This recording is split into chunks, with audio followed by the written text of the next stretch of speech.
Part 80, Gretchen. Hindi siya makapaniwalang napatitig kay Demetrio. Siguro may mali sa utak ng lalaki. Seryoso ka ba sa mga sinasabi mo? Talagang hanggang sa kamatayan natin? Hindi ako ang klase ng taong nagbibiro ng mga ganitong klase ng bagay, Gretchen. I'm serious. Wala akong magiging ibang gustong asawa kundi ikaw lang. Literal na umasim na ang kanyang muka sa pinagsasabi nito. Siya lang ang magiging gusto nitong asawa. So ano na lang si Bianca? Flower-flower lang? Huminga siya na malalim bago muling nagsalita. Bakit akong gusto mo maging asawa pang habang buhay? Bigyan mo ko ng sapat na rason, Demetrio. Dahil ngayon, hindi talaga kita maintindihan. Napatitig sa kanya ang lalaki at tila ba sinusuyod nito ng tingin ang kanyang kabuuan. Napadudok naman siya sa klase ng titig nito sa kanya na para bang balak siya nitong tunawin. Subalit bago pa man makapagsalita si Demetrio, tumunog na ang cellphone nito. Sandali yung tinitigan ng lalaki bago nagsalubong ang kilay habang nakatitig sa screen ng cellphone nito. Maya-maya pa nagpakawala si Demetrio ng isang malalim na buntong hininga. Kailangan kong umalis saglit pero babalik din ako kaagad. Let's continue talking after I get back. Mabilis siyang tumango. Kahit na wag muna itong bumalik dahil ayaw niya muna itong makita pansamantala. Matapos makapagbihis si Demetrio ay nagpaalam muna to sa kanya. Tanging tango lamang ang naging tugon niya sa lalaki at pinanood tong lisanin ng apartment nila. Saka pa lang siya nakahinga ng maluwag nang tuluyan ng makaalis ang lalaki. Bumalik siya sa kanyang silid, nahiga habang iniisip ang mga bagay na napag-usapan nila ni Demetrio. Hindi siya pwedeng tumunganga na lang at hayaan ng lalaki sa gusto nito. Dapat magkaroon to ng rason para hiwalayan siya. Tama. Gagawa siya ng mga bagay na di niya dating ginagawa pero bago niya yun gagawin, kailangan makahanap muna siya ng panibagong trabaho nang sa ganon, sabay niyang lilisanin si Demetrio at ang kumpanya nito. At sa ngayon wala siyang ibang gagawin kundi iwasan na makasalamuha si Demetrio sa loob ng bahay nila. Kinuha niya ang kanyang laptop at binuksan ang dati niyang social media account. Nakita niyang pumalo na sa mahigit 3 milyon ang kanyang followers na dati hundreds of thousands lang naman ang tagasunod. Sinara niya yon at binuksan ng kanyang email kung saan po pwede niyang kontakin ang dati niyang mga kaibigan sa dubbing circle lalo ng kanyang senior colleague na si Audio Fairy. Veterano to sa larangan ng dubbing at malawak ang network contacts. Pinadalhan niya to ng mensahe para magtanong kung may available bang dubbing work para magkaroon siya ng extra income habang nasa bahay pa siya. Sigurado ka bang babalik ka na sa dubbing circle? May 3 million followers ka na sa social media mo. Kung tutuusin, isa ka na sa sikat ng mga online influencers ng bansa. Malaki na ang kikitain mo kung ipagpapatuloy mo yung pag-upload ng videos. Mas malaki ang magiging income mo kaysa bumalik ka sa dubbing circle. Anito nang magkausap na sila. Wala po akong planong gamitin pa ang account na yon, sir. Buntong hiningang ani Gretchen. Bakit naman? Nagtatakang tanong na nasa kabilang linya. Kung wala kang planong gamitin pang account, pwede mo namang ibenta na lang. Malaki pa rin ang kikitain mo. Alam niyo naman po kung bakit dumami ang followers ng account na yon, sir. Kung di dahil sa ginawa ng nanay at tiyuhin ko, di naman ako makikilala ng ganito. Kaya lang naman nila ako sinundan ay dahil sa issue at hindi dahil sa sarili kong content. At wala po akong balak gamitin ang curiosity nila para kumita ng pera. Pakiramdam ko isang malaking pandaraya ang gagawin ko kapag nagkataon. Paliwanag ni Gretchen. Napatango-tango naman ang lalaki sa kabilang linya.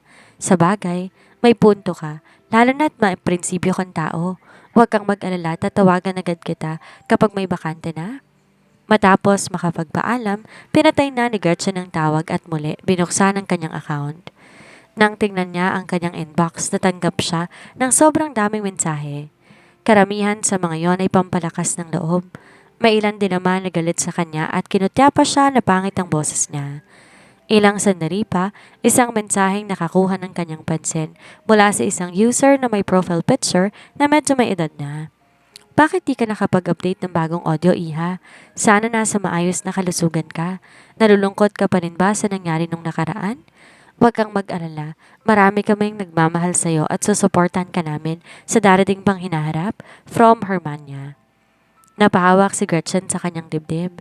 Ramdam niya ang init na humahaplo sa kanyang puso kahit na di pa niya nakikita kung sino ang messenger.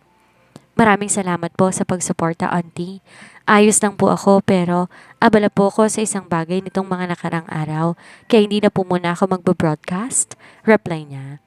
Di niya inaasahan na pagkatapos niyang maipadala ang mensahe, nakatanggap agad siya ng reply mula dito. Matanda na ako, Iha. Pwede mo na akong tawaging grandma. Gustong gusto talaga kita at sana magkita tayo balang araw bago ko mawala dito sa mundo at sana matupad lahat ng nais mo. Napangiti naman si Gretchen. Di niya inaasahang magkakaroon siya ng fans na senior citizen na. Gayon pa man, natutuwa talaga siya lalo na't pinadalhan pa siya nito ng kung ano-anong mga cute na cheering emojis. Ilang sandali pa silang nagpalitan ng emojis bago niya naisipang tawagan ng kanyang supervisor para magpaalam na hindi siya makakapasok. Agad namang sumang-ayon si Mama Andrea at di na nag-usisa pa. Nagkibit balikat na lang si Gretchen. Siguro nasanay na si Mama Andrea na lagi siyang wala sa trabaho. Mabuti nga at hindi pa siya nito tinatanggal. Siguro kung ibang kumpanya lang baka matagal na siyang walang trabaho. Lumipas na lang ilang oras pero hindi pa rin bumabalik si Demetrio mula kanina. Kahit ano pang saway niya sa sarili niya, di niya mapigilan ang panay na pagsulyap sa may pintuan. Madalas din siyang napapatingin sa orasan hanggang sumapit na lang ang gabi. Makailang beses na rin siyang magtangkang tawagan to pero sa kalagitnaan naduduwag siya. Kung tatawagan niya sa Demetrio, ano namang sasabihin niya sa lalaki? Napailing na lamang siya at tamad na sumandal sa sofa pero ilang sandali pa narinig niya ang pagtipa ng password sa labas. Bigla siyang nakaramdam ng takot at mabilis na tumakbo papunta sa loob ng kanyang silid kahit na hindi niya mawari kung bakit siya nagtatago. Kakarating lamang ni Demetrio mula sa opisina. Nagkaroon ulit siya ng ilang emergency meeting pagkatapos magkaroon ng problema sa supplier ng bago nilang produkto. Nang makapasok siya, tahimik ang buong paligid. Gretchen? Tawag niya sa kanyang asawa, sabalit wala siyang sagot na nakuha mula dito. Nilingan niyang tingin sa buong paligid hanggang mapadako ang tingin niya sa sofa. Dahan-dahan siyang naglakad papalapit sa upuan, dinama ang parteng bahagyang lumundo. Mainit pa yon. Patunay lang na bago lang tumayo ang sinumang naupo. Napatingin siya sa nakasarang silid ng babae. Is she already inside? Humugot siya ng hangin bago naglakad papunta sa silid nito. They still have unfinished business to settle. Kung wala lang sanang naitawag ng problema sa kanya kanina, natapos niya sana ang dapat nilang pag-usapan. But damn that bad timing. Kinatok niya ang pintuan ng makailang beses pero gaya ng pagtawag niya sa babae kanina, wala siyang nakuhang sagot mula dito. Sa pag-aalala niya na baka may nangyaring masama sa babae, pinihit niya ang doorknob at dahan-dahang binuksan ang pintuan. I'm coming in, Gretchen. Aniya, bago tuluyang nabuksan ang pinto. To his surprise, Gretchen is already lying in her bed. Nagtalokbong pa ito ng kumod. Humugot siya ng hangin bago napatingin sa takeout niyang dala. Di niya alam kung kumain na ba to ng hapunan. Gretchen, are you sleeping? Marahan niyang tanong. Maingat niyang inalis ang kumot na nakatakip sa mukha ng babae. Nangulot pa ang kanyang noo kung bakit balot na balot ito, gayong maalinsangan ng panahon sa labas kahit gabi na. Nang maalis niyang takip, nakapikit na ang mata nito. Di naman niya ang noon ng babae sa pag-aakala na nilagnat ito kaya nagtalokbong. Pero napagtanto niya, normal lang naman ang temperatura nito at may malalaki pang butil ng pawis sa noo. Nangunot ang kanyang noo bago dahan-dahang tumayo at tumalikod na. In his peripheral vision, he saw one of her eyes move. Umangat ang sulok ng kanyang labi. Nagtutulog-tulugan nga ba si Gretchen kasi ayaw siya nitong makausap? Demetrio cocked his head as a small smirk appeared on his lips. Avoiding him, huh? Well, let's see about that. Nang marinig ni Gretchen ang mga yabag ni Demetrio papalayo at ang tuluyang pagsara ng pintuan, saka lang siya nagmulat at nakahinga ng maluwag. Di niya maintindihan ang sarili niya. Hinihintay niya itong umuwi tapos ngayon nandito ng lalaki, natatakot naman siyang harapin to dahil baka kung ano na naman ang sasabihin nito sa kanya.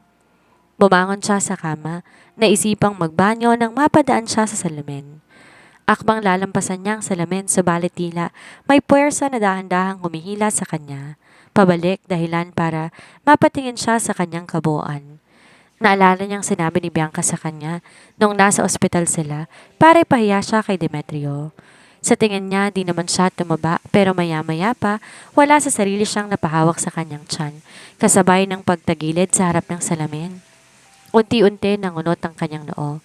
Magtatatlong buwan pa lang ang kanyang tiyan, subalit kung titingnang maigi hindi na maitatago pa ang maliit na umbok doon. Agad siyang pinanlamigan. Mabuti na lang at hindi yun nahalata ni Demetrio kagabi nang muntik na siya nitong mahubaran. Baka kapag napansin yon ng lalaki magduda to sa kanya at mabuking siya.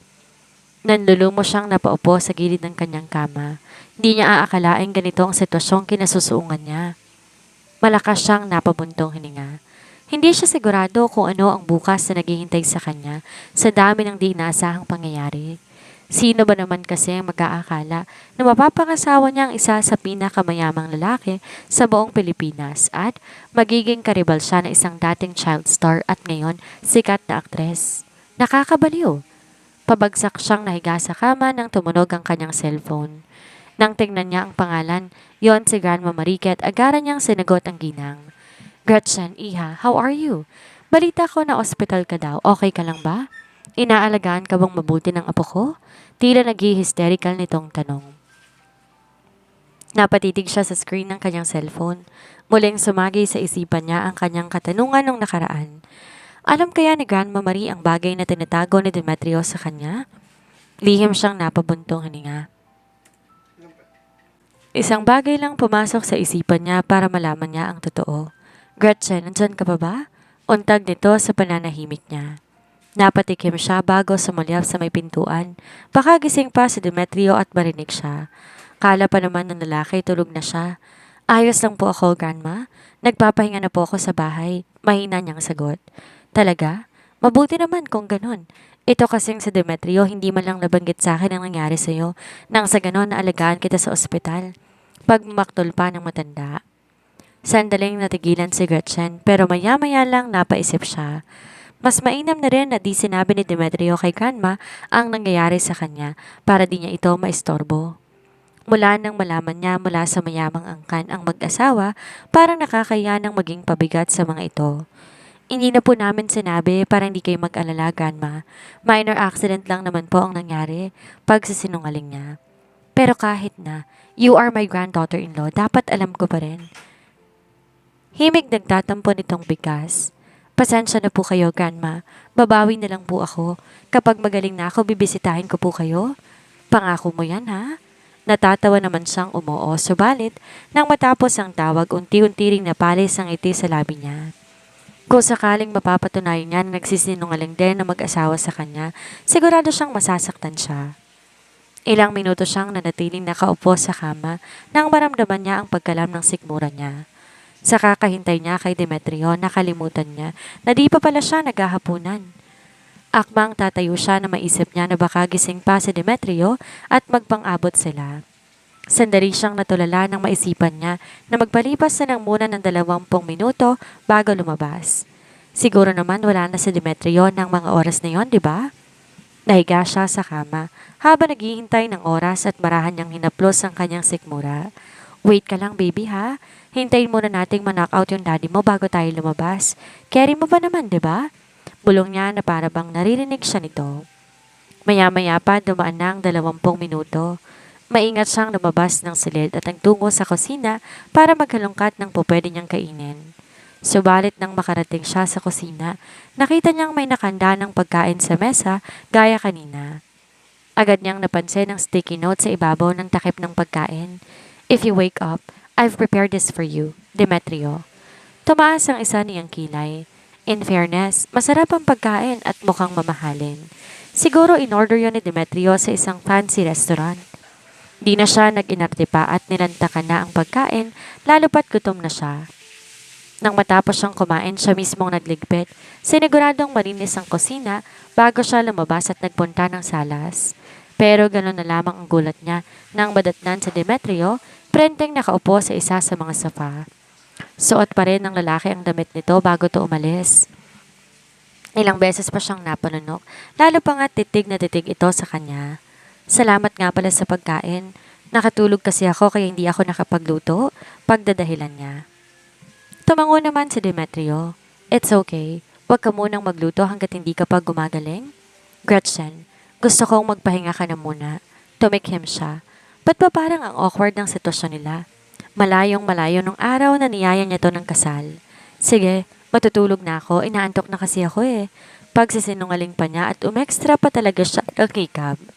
Akmang lalampasan niya sa trio nang bigla na lang tong tumayo at hinirangan siya. Sa gulat niya ay muntikan pa siyang matumba kung di lang to naging maagap na alalayan siya. Careful! Halos pabulong na ditong sambit. Agad naman siyang umayos ng tayo at sinubukang lumayo kay Demetrio.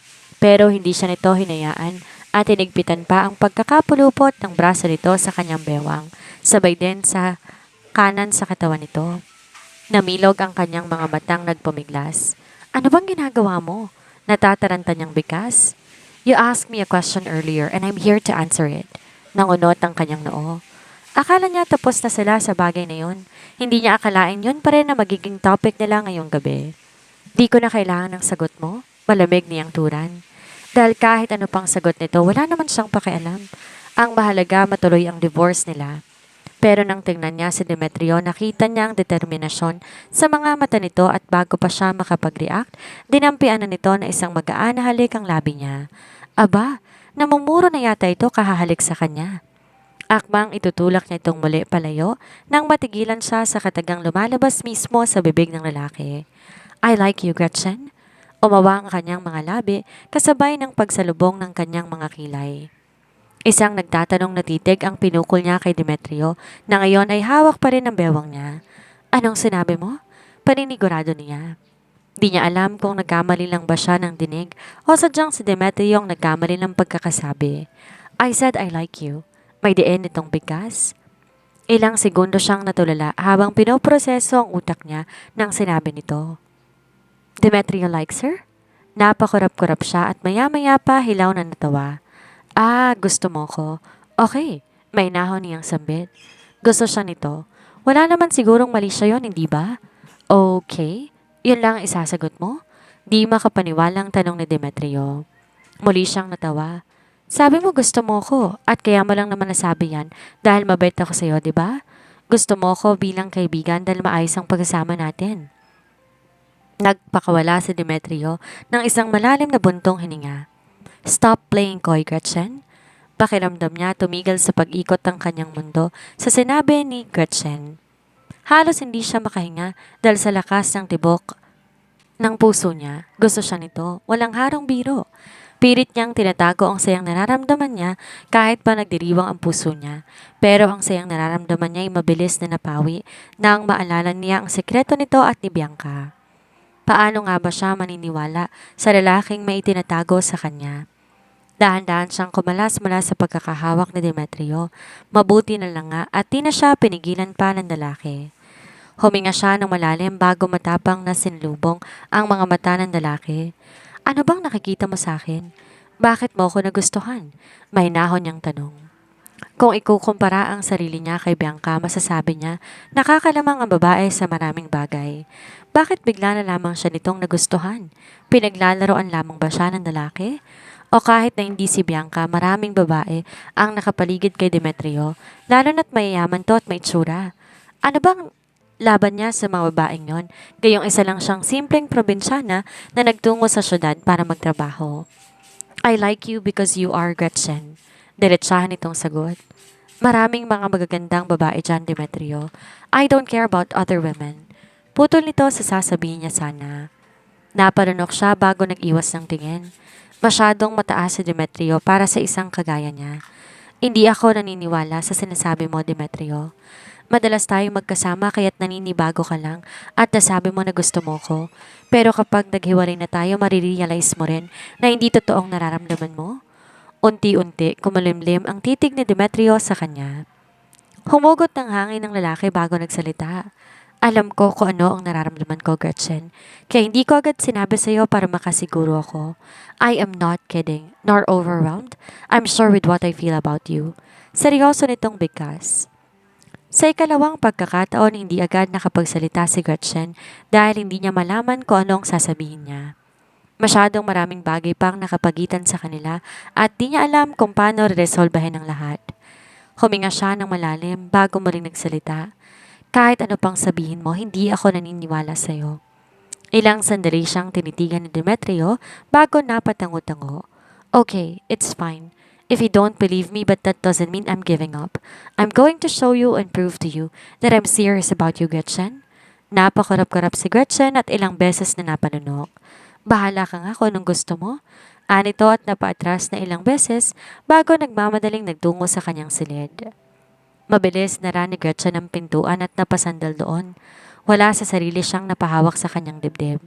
Seryoso ba talaga si Demetrio sa mga sinasabi nito? Sinundan naman ng tingin ni Demetrio ang papalayong bulto ng babae. Habang pinagmamasdan niya ito, hindi niya maiwasang mapangiti. Her reaction makes him happy. Nung nakaraan lang naalala niya kung gaano to katapang nangayain siya nitong magpakasal. Now she looks like a shy teenager, blushing with every word he says. It makes him wonder kung saan na nagtungo ang tapang ng babae.